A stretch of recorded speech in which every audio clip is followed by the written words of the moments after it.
आलयं करुणालयं नमामि भगवत्पादं शङ्करं लोकशङ्करं शङ्करं शङ्कराचार्यं केशवं बादरायणं सूत्रभाष्यकृतौ वन्दे भगवन्तौ पुनः पुनः ईश्वरो गुरुरात्मेति मूर्तिभेदविभागिने व्योमवद्व्याप्तदेहाय दक्षिणामूर्तये नमः। गुकारस्त्वन्धकारो वै ऋकारस्त्वनिवर्तकः अन्धकारनिरोधित्वात् गुरुरित्यभिधीयते। सदाशिवसमारम्भां शङ्कराचार्यमध्यमाम् अस्मदाचार्यपर्यन्तां वन्दे गुरुपरम्पराम्। ॐ सहना भवतु सहनौ भुनक्तु सह वीर्यङ्करवावहै तेजस्विनावधीतमस्तु मा विद्विषावहै। ॐ शान्ति शान्ति शान्तिः।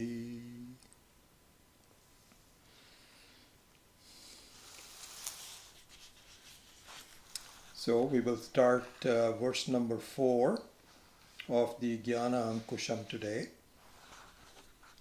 So just a reminder that this book, Gyanankusham, is really meant for the sadhakas.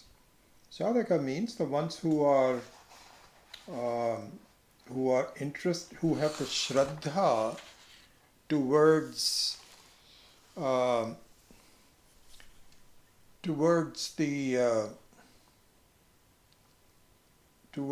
Atma Vidya. So those who have a shraddha towards Atma Vidya means that to whom this kind of teaching appeals to whom it appeals. Because it does not have to appeal to everybody, and it doesn't. Most of the time it doesn't.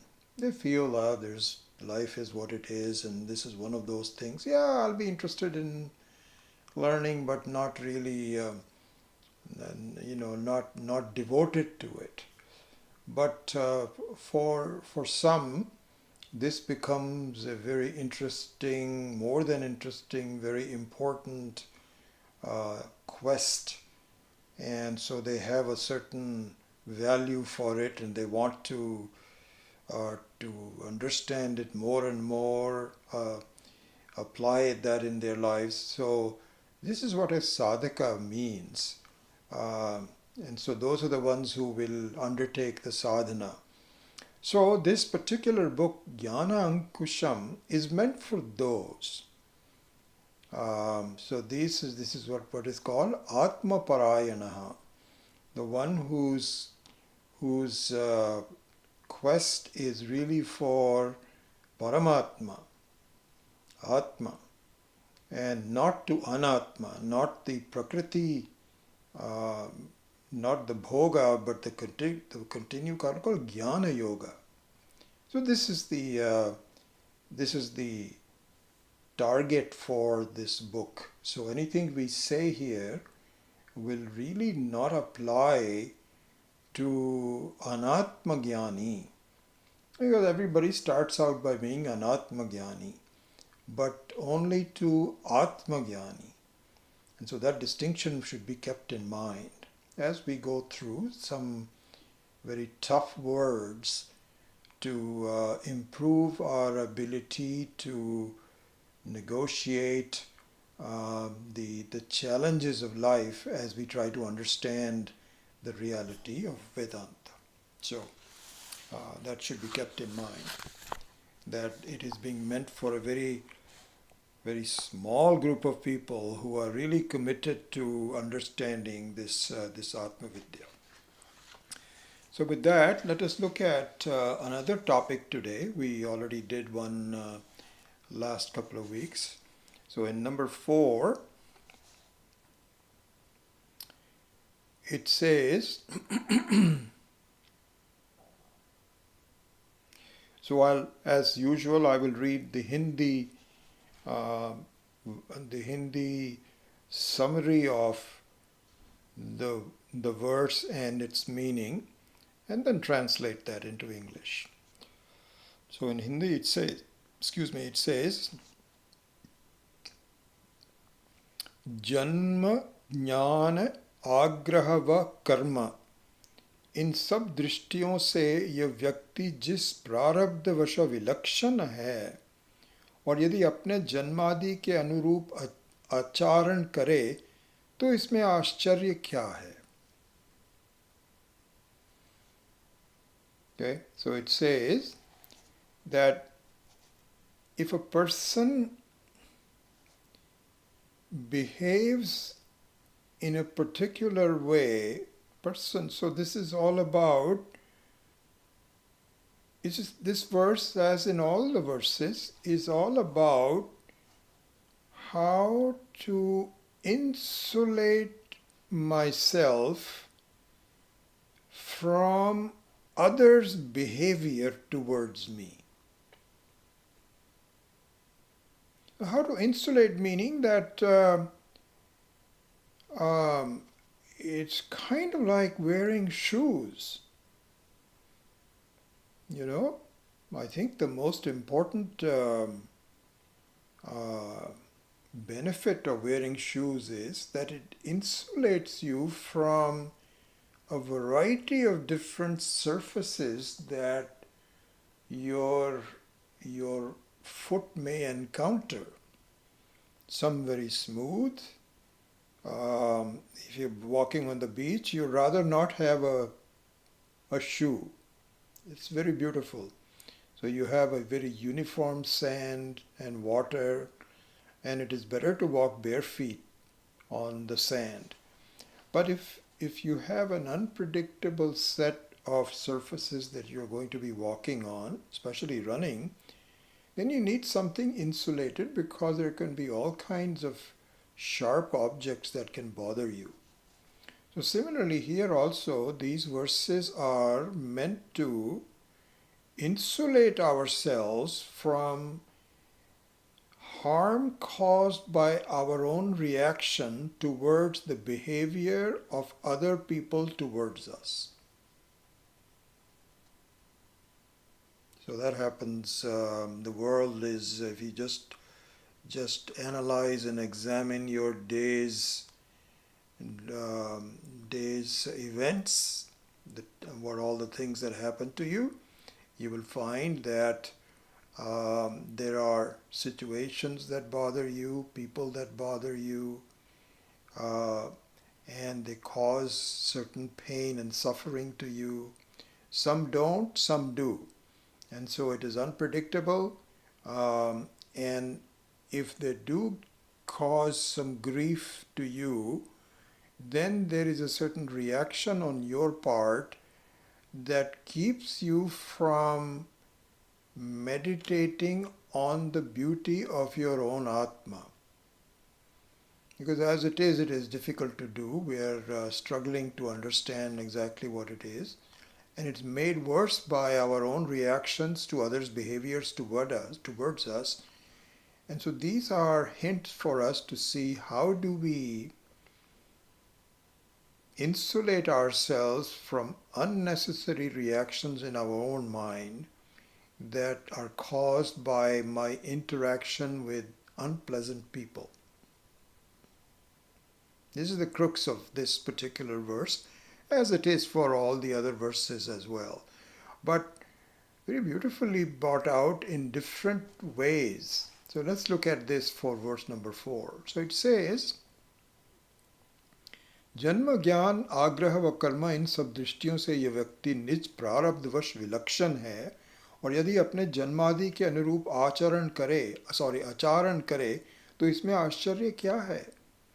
He says that everyone that you see as a creation, as a human being, here animals are not taken up, that's a separate issue, but if you look at the human beings, they are a result of 4 major influences And they are what they are as a result of their backgrounds from these four different sources of influence, which we will now see.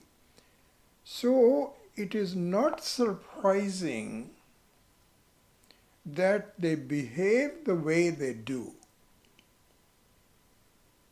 But in some ways, this particular verse is also about, all of these verses really, is about accommodation, about Kshama. And Kshama here means not forgiveness by force, but forgiveness by understanding.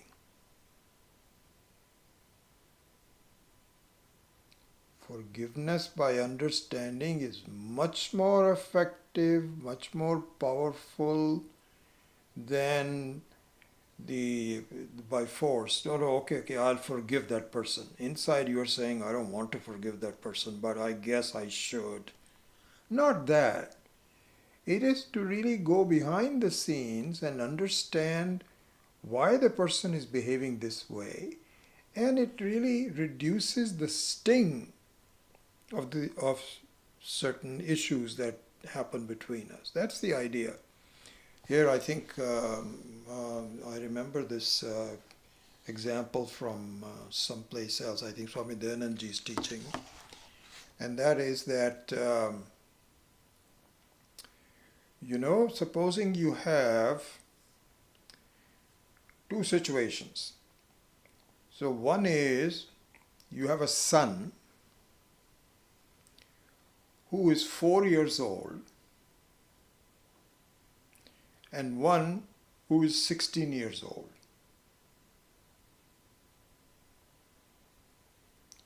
So suppose you are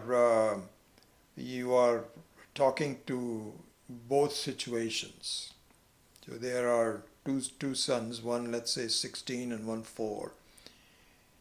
If by some chance the 16-year-old, which doesn't happen all that much, but it could happen, kicks you.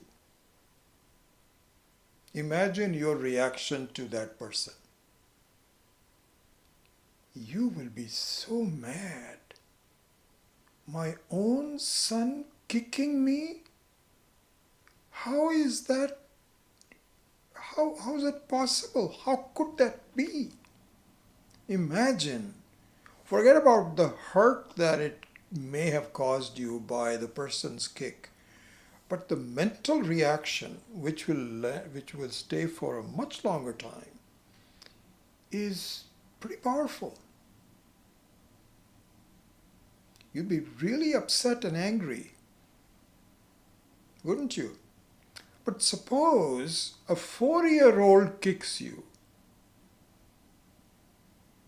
Do you know what you do? You are so happy. You have to teach the person not to kick anyone, but you are so happy that there is a strong boy who could stand on one leg and the other leg he swings.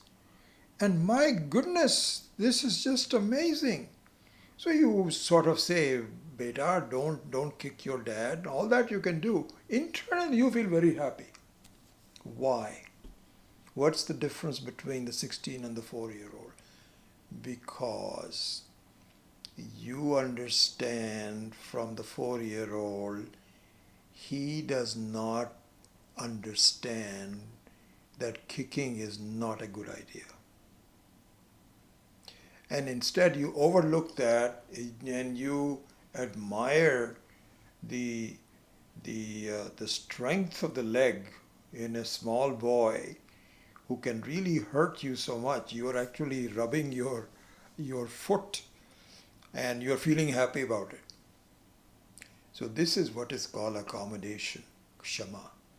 So in the spirit of this kind of accommodation, this verse is being given. And what it says is, and it points out something very interesting about Bhagavan, between Ishvara and his creation and the complexity of it and so on. So let's just go into that. So it says that if you look at what the background of any person is, then any kind of behavior is not a surprise. If you look at the constituents of the causes about people being what they are, and there are 4 of them that we will now visit, each one of them singly. And those are Janma, Jnana, Agraha and Karma. So those are the 2 main points of influence that determine what our personality is, how we behave, what do we do, how do we interact with others. And if you understand the depth and the complexity and the reality of these causes that are behind this person, you will understand that their behavior towards anyone, let alone you, is very understandable. Not a surprise. And so what that would do, as we will go into the details of this, and we will summarize it at the end as well, what this would do is that, if this is just like saying, if you knew that your 4-year-old has no understanding that kicking his dad is not a good idea, this is not a pleasant thing to do, he doesn't understand that. But your understanding, his lack of understanding, makes you happy. And here, people's behavior towards you may not make you happy, but it will not create any reaction on your part that hurts you for Atma Vichara. That's the main thing. Because otherwise what happens is that we are kind of like, if I can give that analogy, walking around without shoes, all day long. Walking around without shoes, and we try to avoid sharp surfaces, but we cannot avoid it. And we get very upset by it. And sometimes if there is a thorn that gets into our foot, then we have to sit down, take the thorn out, and we are very upset about it. And our intended journey, which is supposed to be very pleasant, is upset. This is exactly what happens in our life if we don't have the right kind of attitude towards other people, and we don't have understanding towards how their attitudes are. Then I am the one that is walking around upset half the time. That person may have its own problems. We're not bothered about that. I am much more concerned about my own life. How do I clean? How do you keep it clean and progressive and positive? And that gets prevented from my reactions against people's attitude towards me. So this is what the whole thing is about. So here the main topic he's saying is, please understand that the Ishvara's creation is highly complex, with lots of different influences.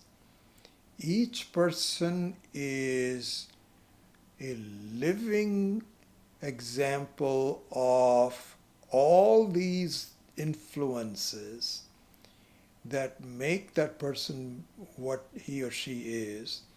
And it is not surprising. This is exactly what the result would be. So now let's look at the 4 factors. So one of them is, the first one is Janma, which is birth. The second one is Jnanam. So Jnanam here means, I think Swami Vishwananji also explains it, is Vijnanam. It's not just Jnanam. It's not just reading books and so on, but you're influenced by your experiences, how you absorb them, because that's what we are. We are a result of various absorbed experiences, the way we think from our childhood and all the other people. This is what is meant by jnanam. He simply says jnanam, but the deep side of jnanam is vijnanam. Jnanam means practically what do I think? What kind of a knowledge do I have about things? What is my attitude? So that is jnanam. That's number 2. The third one is called agraha. Okay, so Janma, Jnanam, third one is agraha. And there is another word that is used here called abhinivesha. Abhinivesha and agraha are both similar meanings. From my standpoint, they are identical in that manner. They are synonyms. What agraha is, and we will go into this in more detail, but just defining it, is that even though I know something is not right, I still go against it.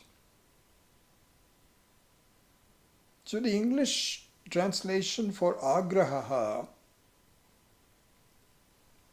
will be stubbornness, unreasonably adhering to an opinion, opinionated, obstinance. That is the meaning of agraha. And we'll go into some examples a little bit later on. So these are the first 3. And then the fourth one is karma. Karma means their actual efforts, their actual actions in the past. Karma, we know what karma is, which means a series of actions that fructify in some form or the other. These are the 4 factors that govern the state of being what a person is.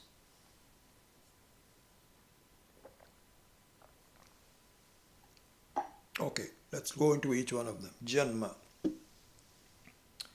So it's very obvious that where you are born has a lot to do with the kind of person you are likely to be. Not necessarily absolutely the same way, but not absolutely in a given fashion, but probabilistically this is exactly what happens. Where you are born, in what family you are born, what are your genes. I mean, it's just amazing how, we find ourselves, we have no choice in the matter. All of a sudden you are born in a given country and born within a particular area, born within a particular family, born with a particular set of mom and dad. We just find ourselves, okay, here I am. And yes, of course, these are all based on your previous karma and all that, but really speaking, you had no choice. The action was done for you. We certainly find ourselves, okay, here I am, I'm a baby, take care of me. And so it depends a lot on where you are born. And where you live, what kind of those things will come later on. So Vaishnavanji has a very funny example.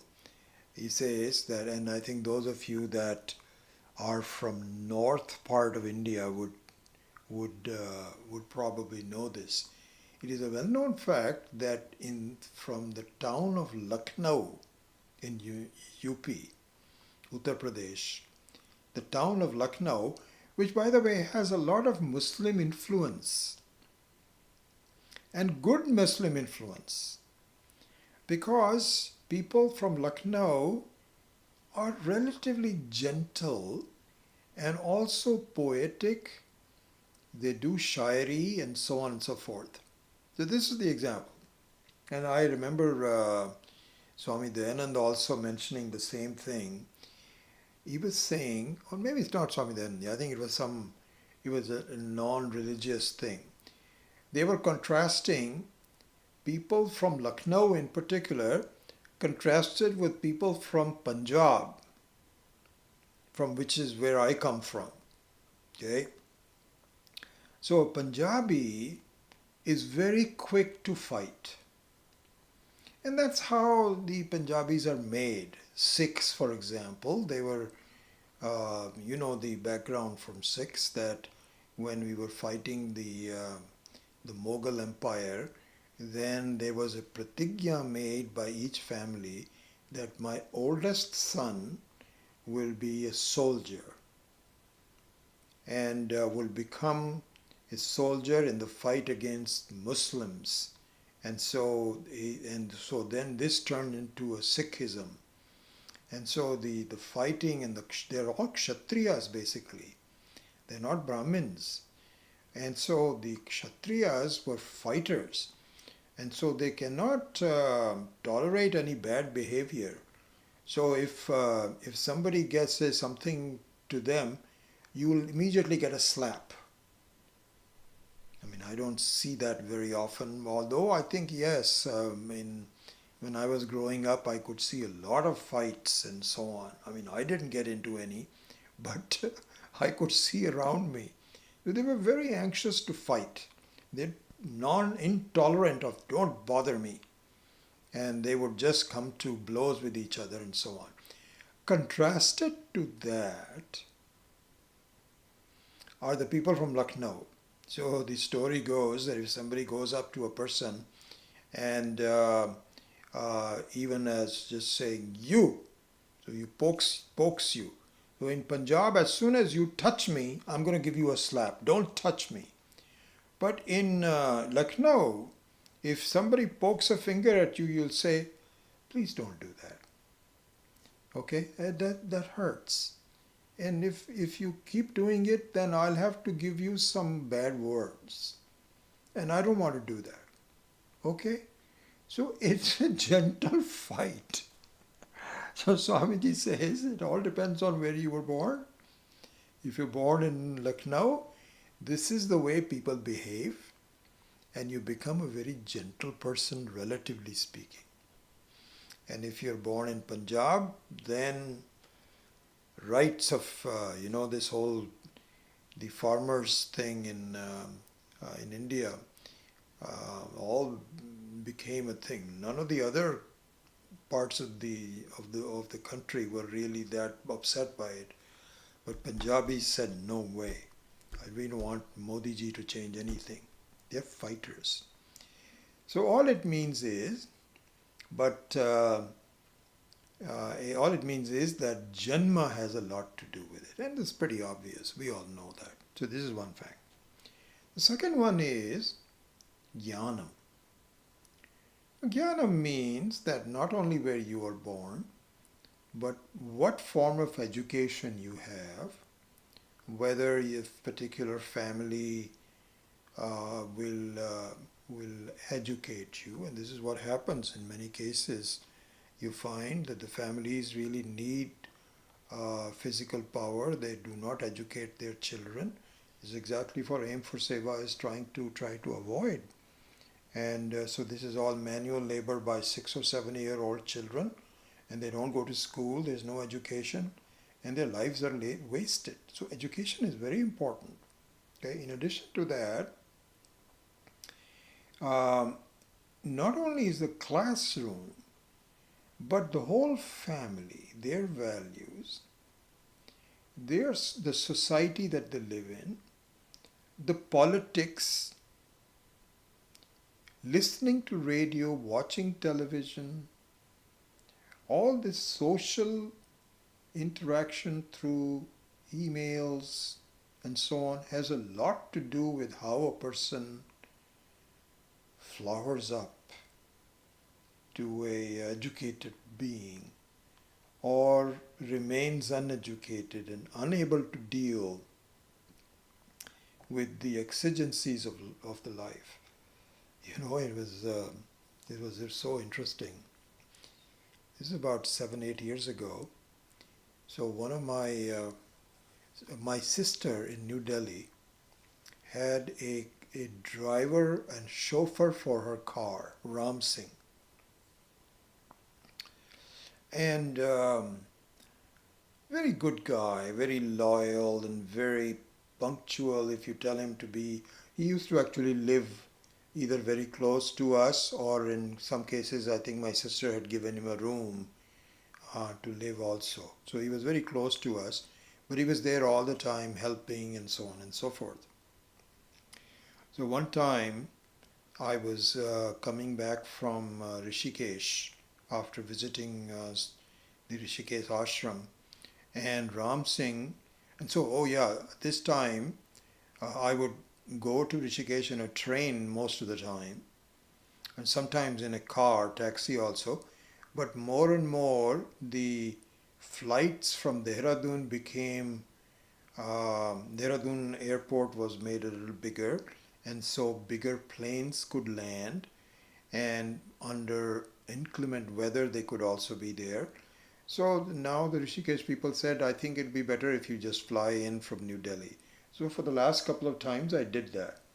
So on my flying back, my sister would tell this chauffeur, Ram Singh, please go get Vijay from the airport. And so she would, I don't think I had a cell phone there at that time. So it was really a matter of where to meet. Okay. So I said, okay, that's good. I will arrive on such and such airline at 8 o'clock and tell Ram Singh to meet me on the curbside, maybe 15 minutes later. She said, Vijay, he does not read anything. He cannot read what the name of the airline is. So what you have to do when you go to the airport on departure, find out where the arrival is and which post he should come to. So he can count posts. Post number 1, post number 2, post number 3. Tell him to come to post number 3.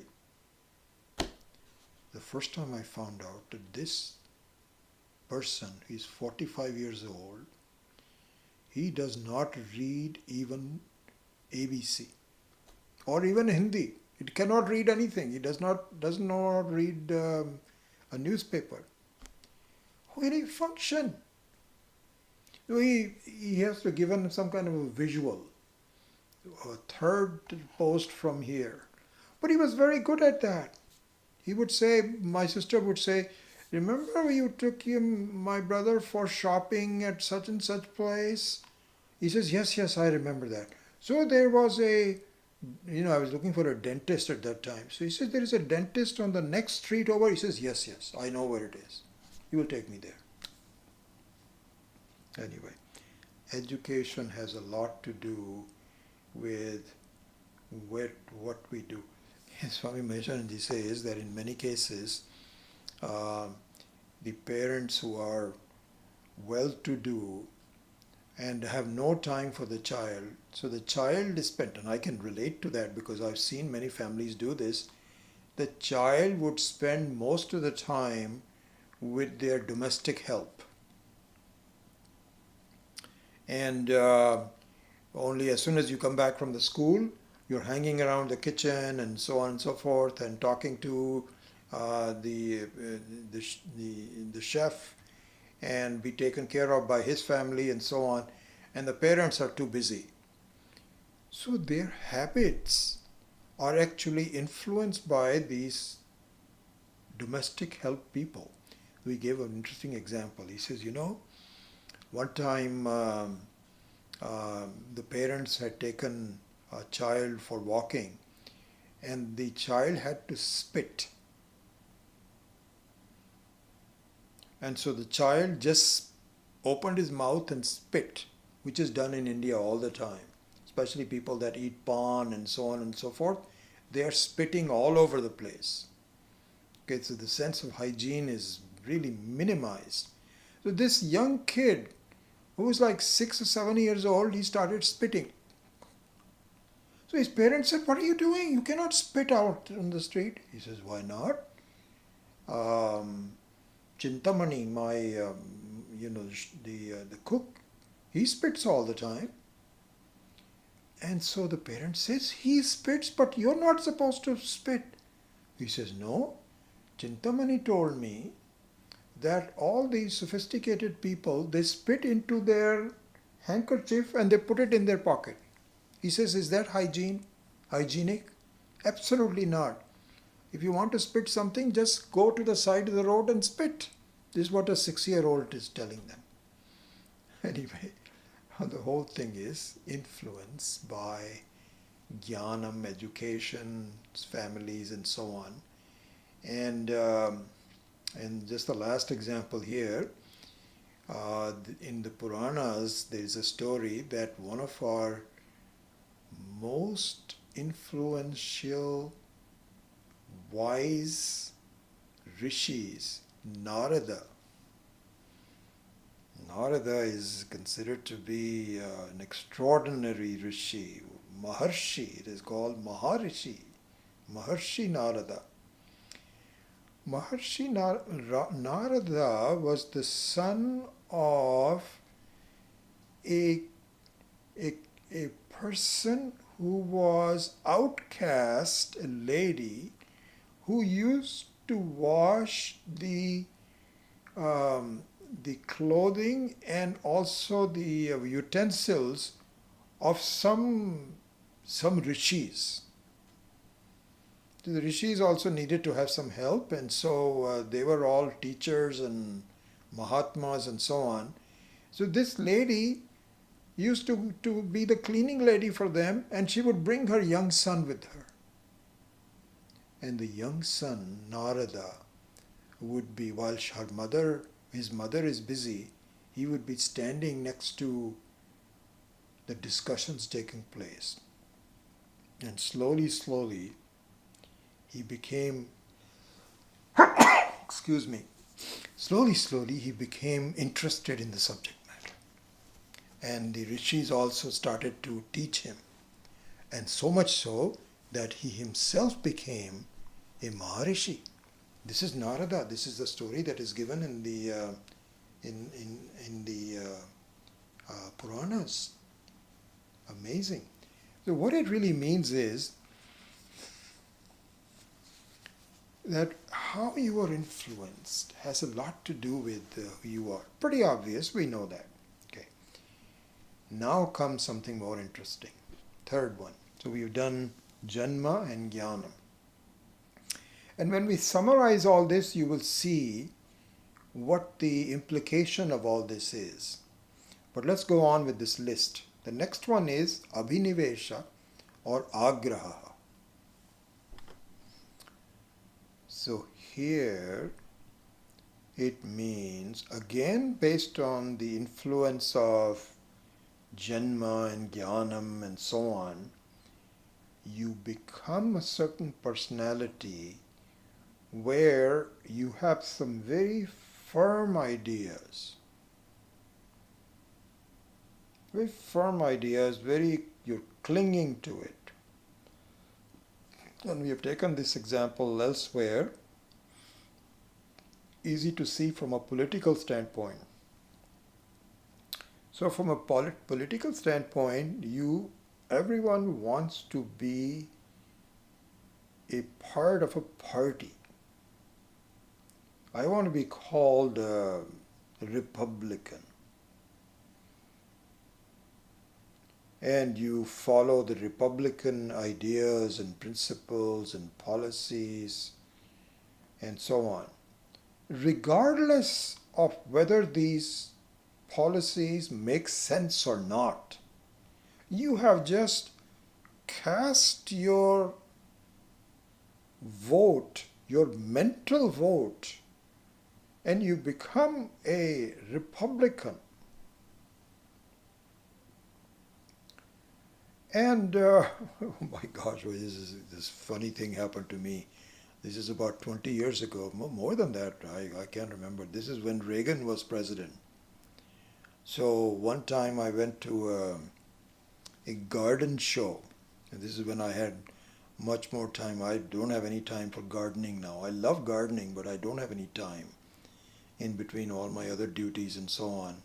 So if you come to my house and garden, it is really in bad shape, and I don't like to see it that way. But anyway, what can I do? I have to have my priorities. So at that time I used to do gardening, so I'd go to a garden show. So in one of the garden shows, they had a cutout of President Reagan. And the cutout was so realistic. It was exactly the same height as President Reagan, and with his smiling expression. And they were asking people to come and get a photograph taken. And they would ask for your email. Big mistake, obviously. So this was part of the condition. I thought it would be fun. I had a picture taken. And so now on, I get mail from the Republican Party in every election of the country. I have never voted Republican, but I am supposed to be a Republican. They cannot understand how come I don't give any money. I've been a long-term member of that. I'm not a member. I just got my photograph taken, which was a big mistake. But anyway, so people belonging to a party adhere to, stubbornly adhere to the policies of that party, regardless of whether it makes sense or not. This is called agraha. This is an important word for those of you that are really interested in understanding how we behave, what we do, and so on. This is this phenomena called abhinivesha and agraha.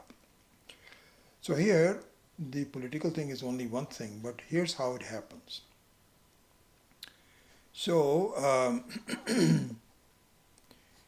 as we have discussed it in other classes also, in the Sri Rudram examples of Swami Maheshananji, what happens is you are told a certain truth. And one of the things that you're told is, please speak the truth. An important element of our life is pure transparency of our mind and our talking and our actions, consistency between all of them, transparency. We need to be, you are what people see you to be. If you are a different person from what people see you to be, you have a disconnect. You are not together as a person. You say one thing, you behave something else. Forget about others. I'm not talking about others. I'm talking about our own self. You're not clear about who you are. If you want to go for paramarthika sat, absolute truth, you first must have vyavaharika sat. So this is what our shastras say, that satyam vada dharmanchara. You must speak the truth in everything you say. And these are very simple, even small things, I would say.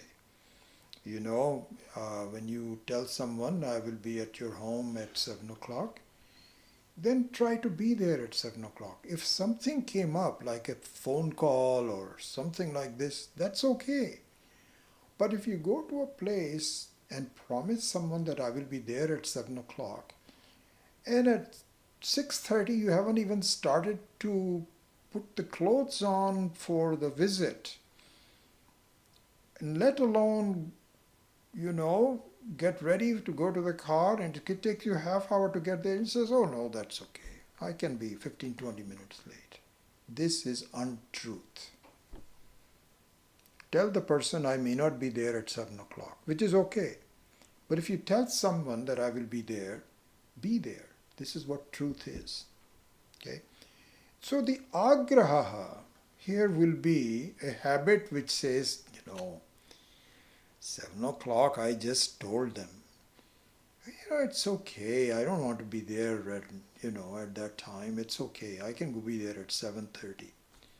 This is what is called agraha, means that I am habitually late.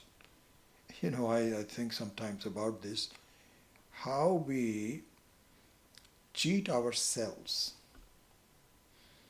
We have a certain idea about doing things, but we don't follow through on those ideas. Yeah, I sometimes laugh at it. So no, supposing you are heating food in the microwave. I think giving you this example, it's a very trivial example, but I'll repeat it here.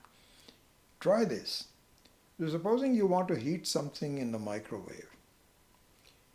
You look at how much quantity of food there is that you are heating up, whether it requires 1 minute or half a minute or a minute and a half, whatever it is, you take a look at it, and then you put the microwave timer based on that. So let's say you put it for 1 minute. Okay? Now this is not something where you just put it for 1 minute. You just put it for 5 minutes, and you are now waiting by the side of the microwave, and you intend to close it off in 1 minute. So this is the situation. What happens sometimes? A minute goes by and you say, I think we should heat it a little bit more. So you go to a minute and a half. This is untruth. This is an expression of untruth. When you decide it should be a minute, stick to the 1 minute. Same thing is true for eating food. Supposing you go for some place, and then you want to say, this is how much I want to eat. So much dal, so much sabzi, 1 roti, raita, and so that's it. This is what I want to do. And so you ask yourself, is this what I want? Or should I get maybe 2 rotis? So you said, no. 1 roti is enough. Okay, so you do that.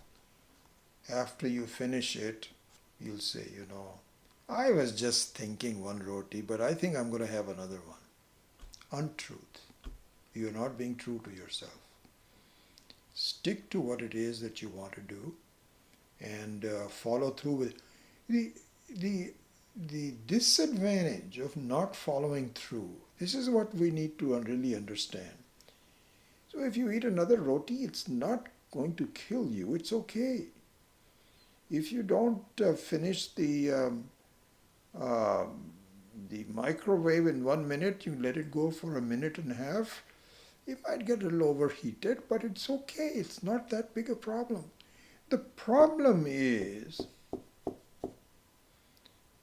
you are not steadfast in what you want to do. You're not true to yourself. You're kind of like wishy-washy. Oh, it doesn't matter. It is not how life should be led. It should be principled and disciplined. So, this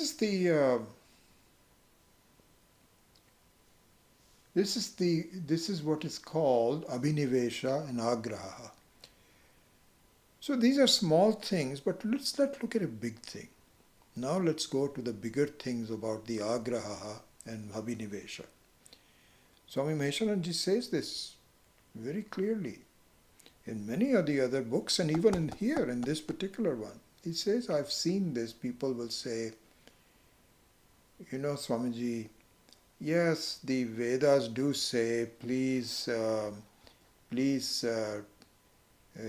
not do any corruption. Don't offer any money to get things done. That is adharma. Dharma is that you just stick to the right things to do. But you know what, Swamiji? Swamiji says that. He says that I have some of my very loyal students, householders. He doesn't talk about this from Swamis, etc., but from the householders, because there's a lot of senior householders who have been students of Swamiji, and so he has a lot of experience, absolutely amazing, from his teachings. How many people he talks, how many people he observes, advises them on how to improve their lives and so on. So he says, I get this question very often. What is the thing? They'll say, Swamiji, I know Vedas say, please, Satyam Vada Dharmanchara. But you know what, Swamiji? Without corruption, I cannot live. I cannot live. I cannot. In India, you have to give money, otherwise it is not possible to survive. So Swamiji says, okay, so here's the thing. You feel that Ishvara is a fool because he has put in a rule which cannot be observed. So he has given you a false set of instruction. You speak the truth, but it cannot be done anyway. This is what is called abhinivesha, agraha. You have sold your decision, I will pay people, and doesn't make any difference. This is interesting. I find that many times it is not an officer who demands a certain corruption from you. It is the people themselves who will say, please get this done for me. Okay, here's 1,000 rupees for you. And so they're the ones who really corrupt, as much as, if not more so, than the people who demand it. So Swamiji says, this is due to agraha. Agraha means that I know this is wrong, but I cannot do without it. So do without it. Try it. You're doing harm to yourself, not to anyone else. Because you will say, I am a kind of a corrupt person. So if you want to do that I am an Atma, you should at least know you are not corruptible.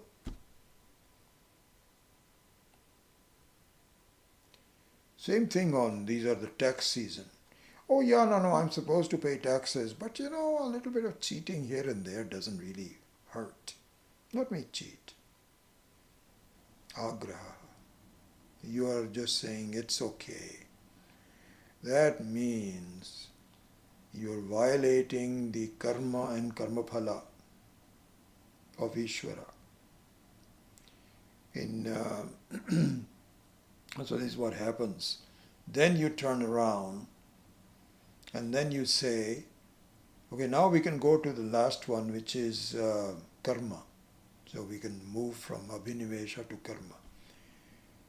Karma also has a lot of different aspects to it. The one aspect that we will focus in on here is the type of actions which are enjoined by the Shastra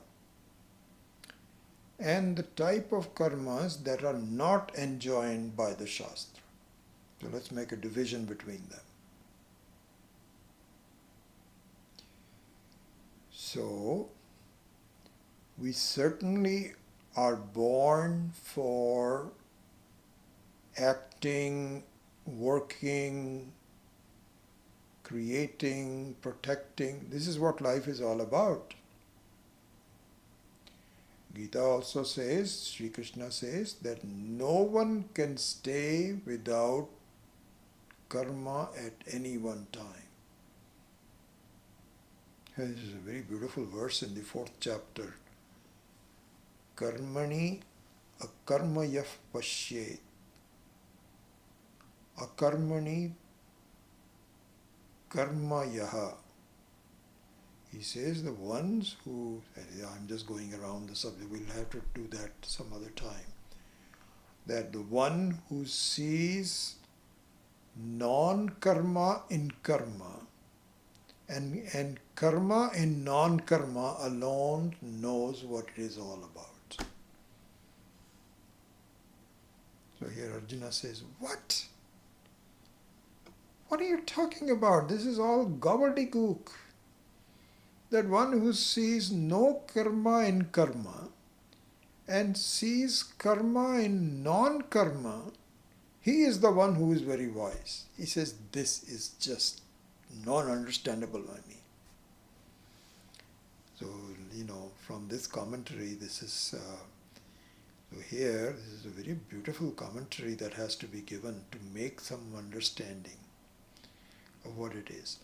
So, interestingly enough, I'll just give you a brief summary of it. So, this is an important thing, and we'll have to really, we should really revise the Bhagavad Gita, and I'm thinking maybe in one of the classes I should really start with chapter 2, and with the help of some more detailed commentary from Swami Shankarananda or something, we should really visit it. Just so beautiful. I'm revising it and just making it so clear to me. So there, in this example, it says that one who sees karma in non-karma, seeing non-karma in karma is easier to understand, because that one says that all the action one who sees in the self which is not affected, that person says yes. All the activity that is going on doesn't really touch me. Just like all the activities in a dream doesn't touch you. Similarly, one who understands that all of the activities in the Jagrat Avastha really doesn't touch me. One who understands this through a lot of effort and understanding and time and all that, that one is relatively easy. Now the second part is more interesting, which is one who sees karma in a non-karma. What do you mean by that? Arjuna asks. So here Swami Shankarananda explains this in very beautiful terms. He says this is what happens. This is really what happens. This is the false idea that if I just close my eyes and I removed all thoughts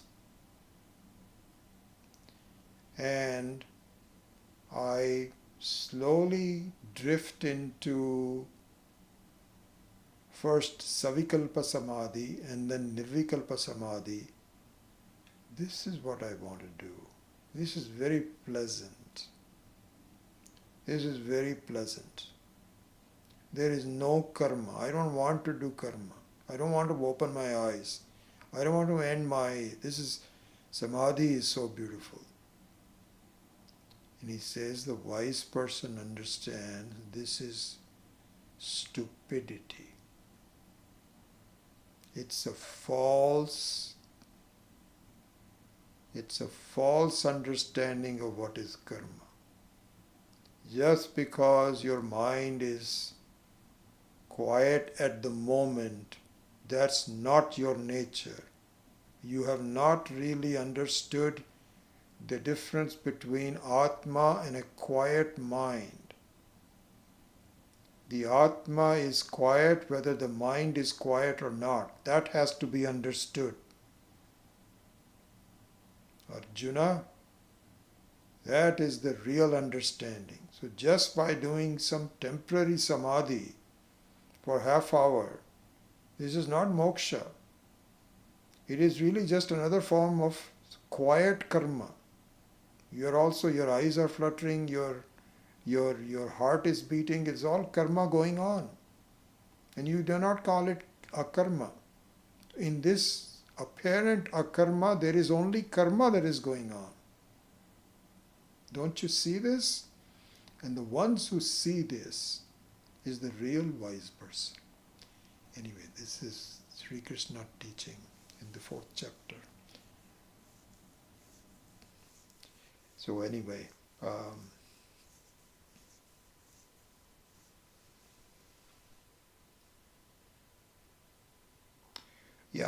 so in terms of karma, people say, what time is it? 9 o'clock. People will say, why did Ishvara do this? Why did all these things happen? And what happened in New York yesterday and in Sacramento the day before, all these shootings and what is happening in Ukraine. Why is Ishvara doing this? So this is the normal time for us to blame Ishvara. Whenever something bad happens, you just say Ishvara. Gita says, it's not my doing. It is the wrongdoings by individuals whose result I have to provide. Karmani eva adhikaraste na phaleshu kadachana. And he says that I all have to provide the result of people's wrong action. This is the law. So at no point one should really feel that why did Ishvara do this? You should say, how did this happen? What kind of wrong actions it must have been that created this situation? Because the situation is being created. Anyway, so in the context of this particular verse,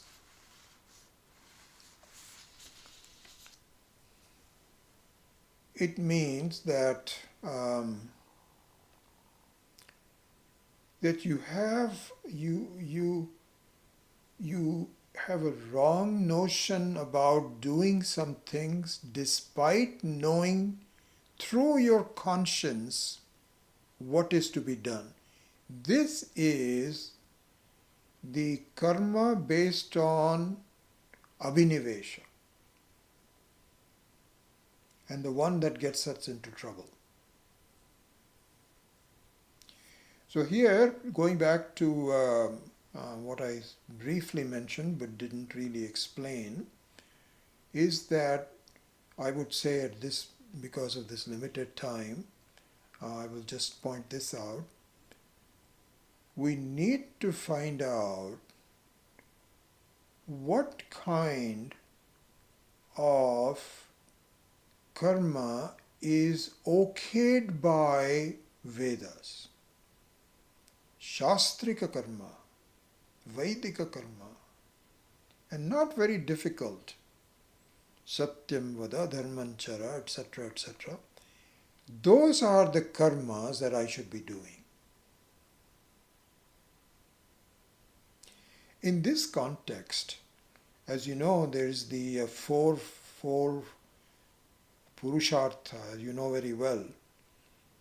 So can you think about that? The four Purusharthas that everybody has. Purushartha means the one that we want to do. Four things that we want to do. We do, not only we want to do, but we do in our life. What are the four objectives? So, Purushena Arthyate iti Purushartha. The one which is desired by people, all of us. There are four kinds. They are, as you know, Artha, Kama, Dharma, and Moksha. So here, let's look at a little bit about Dharma, which explains the difference between Shastrika Karma and non-Shastrika Karma. And really speaking, all these other influences, where you were born and how you were educated and so on, all have a bearing on this. We don't know what the Shastrika Karma should be. We don't even know it. We need to find out. May we have the wisdom to find out, to look for it. Even when we discover it, we discard it. Swami Maheshananji says that, supposing 10 people come to some kind of a public talk. So some Swami comes, Swami Dayananji used to come for, somebody would organize a small grouping. I've done this many times myself. And so let's say 10 people come to listen to Swamiji. And Swamiji talks for an hour. Swami Viditatmananda, Swami Tattvavidananda, all these people do this all the time. 10 people come to listen to them. One person says, "Oh my God, this is wonderful. This is what I want to do." I mean, really what happened to me too. And you're just so taken up by the profundity of the words that you say, "This is what I want to pursue. This makes sense, total sense." Then you do pranams to the Swami and say, "Swamiji, thank you so much for introducing me to these concepts. I want to learn more. What do I need to do?" And so there you follow that. Then there's another person who says, that was interesting. That was interesting. I'll have to look into that sometime. You know what that means? I'm not influenced to that degree. If I have time, I will look into that. I still remember this so well. When the early days Swami Tattvavidananda ji came, I was very excited to discover him, that he is talking sense, because it is not easy to find new Swamis that you are appreciative of. And so when I met Swami Tattvavidananda ji, and then he invited him for talks. This is in 2003. And then later on, in satsang as my home, I would also invite some friends. And I remember this so well in one of the satsangs. It's interesting how some of these things, your memory, I cannot remember some obvious things from yesterday, but a long time ago I can. So in this satsang, we had about a dozen friends sitting there, right here in this home. And I recall this so well. So Swamiji talked for a while, and so on. And one of my friends, who is still a very good friend of mine, bless his soul, asked, and Swamiji, I have a question. Swamiji says, yes. So I was also very excited. There were not too many questions, so anytime some question came up, I said, oh, this is wonderful. So he asked him, Swamiji, what do you dream about?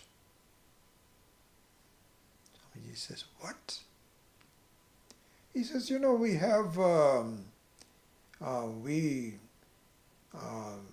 ordinary people have good and bad dreams, and sometimes we're bothered by them, and this, that, or the other. I was wondering, for you, what kind of dreams do you have? In some ways, it's a reasonable question, but really speaking, this is a stupid question in terms of you have a chance to really talk about something profound.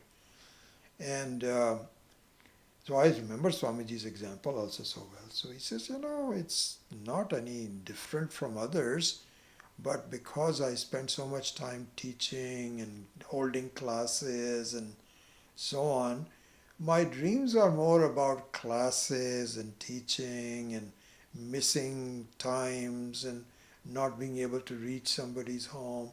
Those are the kind of teaching related dreams that I have.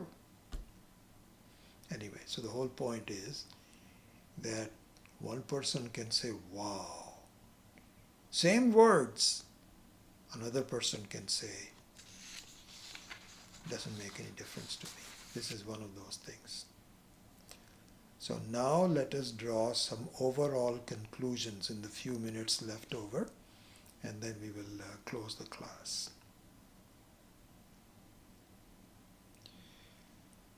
So the conclusion of this whole thing is this. I have an expectation that people should behave with me in a particular way. And when they don't, I get upset. My expectation was very reasonable. What is the reason? I expect everybody to behave normally with me.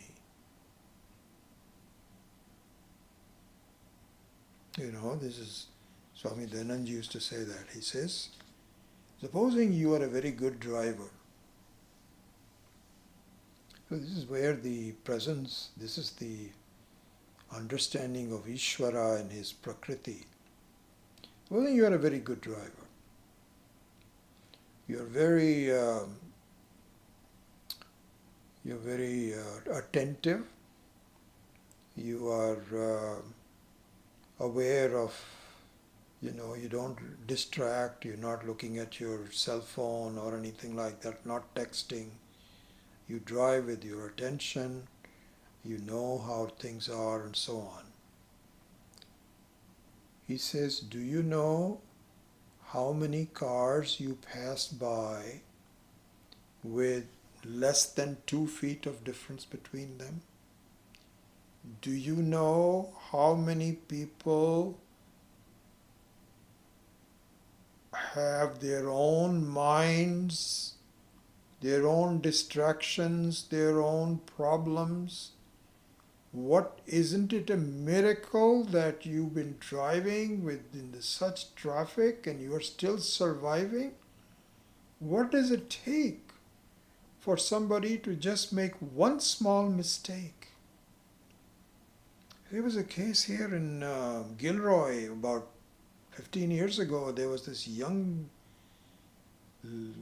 girl who had just started to learn driving, and she reached while she was driving in the middle of a very crowded area, she reached for her CDs in the glove compartment. She reached like this and she lost control and she ran over and she killed 4 people. So Swamiji says that it is an amazing thing. It's such a complex world with so many different minds at work. So many people with different situations.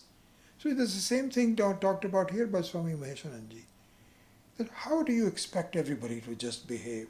They have so much influence from so variety of things that come up. It's not even funny. You should just expect people are what they are as a result of all these influences.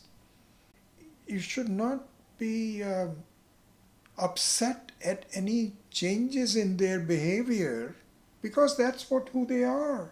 If they were different, they would be different, but they're not.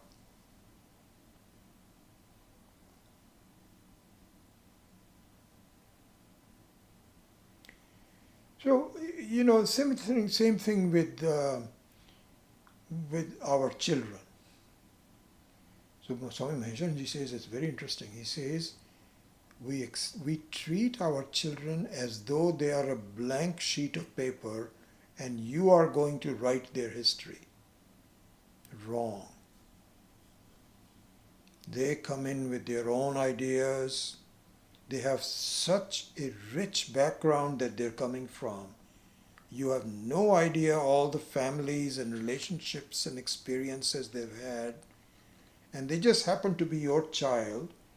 And they provide you a chance to love someone and to be selfless towards them. But that's all. But do you know how complex their background has been in the past through all these reasons? Janma, Jnanam, Agraha, Karma, etc. Incredible. I'll end with a kind of a funny story about our small granddaughter. So she just turned 1 year old. And my wife and I just observed one thing about her, which is just phenomenal. Amazing. This girl, so she started eating solids rather late. So my son and his wife, they were decided to wait for a while. They had consultations with some doctors and so on. So I don't know, there are some differences in opinion. But anyway, she started eating solids rather late in the last 3 months maybe. So now she's eating solids. This girl, 1-year-old girl, do you know you cannot feed anything to her directly in her lips? And she is very fond of my wife and I. She spends a lot of time with us. She loves us, plays with us, completely is comfortable with us. But if we ever try to give even a morsel of food to her, she turns her mouth around. And we used to get upset. Why is she not taking it from us? Instead, what we discovered is that if you want to give her a little piece of bread or vegetable or something, you put it in your hand in front of her, she will take her hands and eat it. And my wife and I were saying, my God, how do you know what kind of influence she was coming from? She refuses to take something unless she examines this. 1-year-old girl. Incredible. Anyway, so the gist of this whole is, Ishvara's creation is very complex. We are like an iceberg, barely visible at the very surface. Inside there is an invisible set of vasanas and samskaras and all things. And we should just observe people and accept them for what they are and not get upset with any kind of behavior towards us. This is the gist of the fourth verse. I didn't know how long it would take, so I was actually even preparing for verse number 5, but we have spent a lot of time just on this verse. So with that, I will close the class. Om Asato Ma Satgamaya Tamaso Ma Jyotirgamaya Mrityorma Amritam Gamaya Om Purnamadav Purnamidam Purnat Purnamudachyate Purnasya Purnamadaya Purnamevavashishyate Om Shanti Shanti Shanti. Harihi Om Shri Gurubhyo Namaha. Harihi Om.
Arvind, yes, that I have heard that story, and perhaps you can see that as an example of Kshama, but certainly from my standpoint, I don't relate to something like that. I don't think I'll ever do that. Um, in some ways, I am not quite sure about the effect of that story on me. But yes, as an extreme form of Kshama, that would be that could be one of the stories. I think the one thing that I can relate to is the one we went over last time when they remember there was a blanket missing, and somebody said, yes, I think I saw a man running away with it, and the Swami just saying, I don't understand why he ran away with this smelly blanket. We could have given him a new one. That I can aspire to. I don't have that today, but I can aspire to.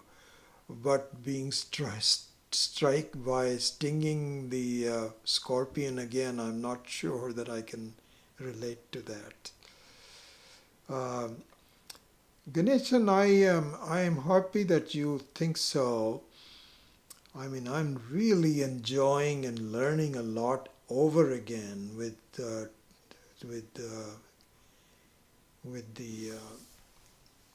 Bhagavad Gita. And Swami Shankarananda's commentary just gives a new set of meanings to it, which I'm thinking aloud with you, that after the Saturday class on Kaivalya Upanishad is over, as you know, that was originally the Gita class where we would take one chapter and then go back and forth. I can persuade myself to start with chapter 2 and follow the teachings of Swami Shankarananda.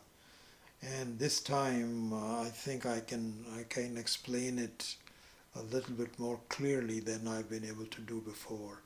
So yeah, I'm thinking about that.